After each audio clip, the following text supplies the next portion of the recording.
Deuxième question maintenant. On cherche à trouver un argument de grand Z qui va être noté phi. Alors, qui était ce grand Z? Donc, on voit qu'il y a du 2, il y a du 2 tiers, donc il y a de fortes chances qu'il va falloir mieux utiliser cette forme de grand Z que celle donnée dans l'énoncé. Donc, ça va faire argument de cette forme qu'on avait obtenue ou qu'on nous demandait, qui est 3 moins 2i y sur 1 moins 2i y. Comment se débrouiller maintenant? Argument d'un quotient, ça doit vous rappeler des petites choses. Donc je vais l'écrire là-haut. Argument de z sur z', c'était argument de z moins argument de z'.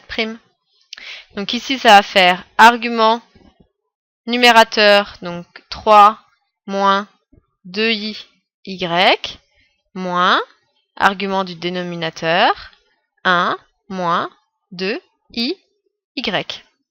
Donc on commence à avoir une différence comme là-haut.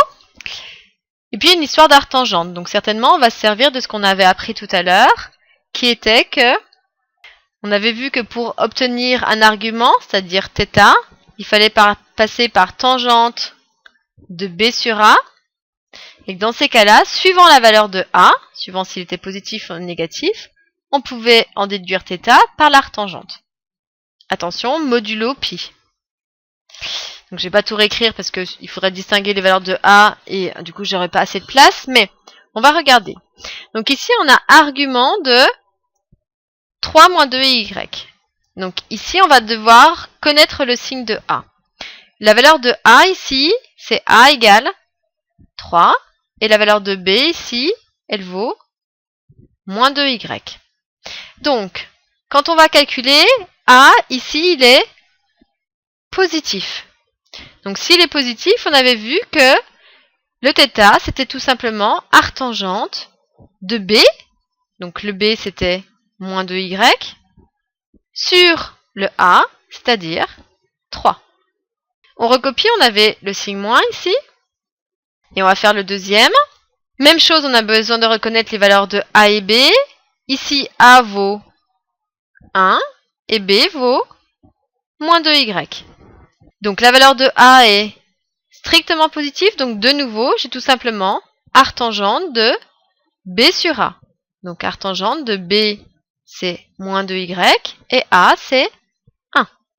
Égal. Alors si on compare, ça ressemble, mais c'est pas encore tout à fait ça.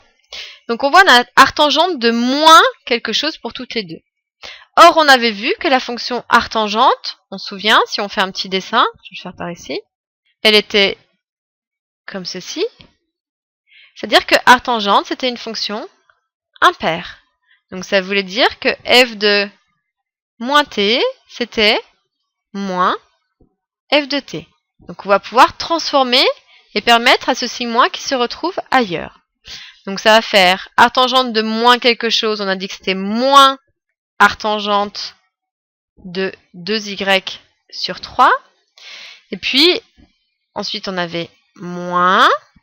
Et de même, j'avais artangente de moins quelque chose, donc je vais mettre des parenthèses, ça va être moins artangente de, alors 2y sur 1, c'est 2y encore. Donc ça va faire moins artangente de 2y sur 3, alors je suis désolée, j'écris en dessous, moins, ça va faire plus artangente de 2y. Et on voit, c'est exactement la même forme, sauf que en fait, ils sont échangés dans l'ordre.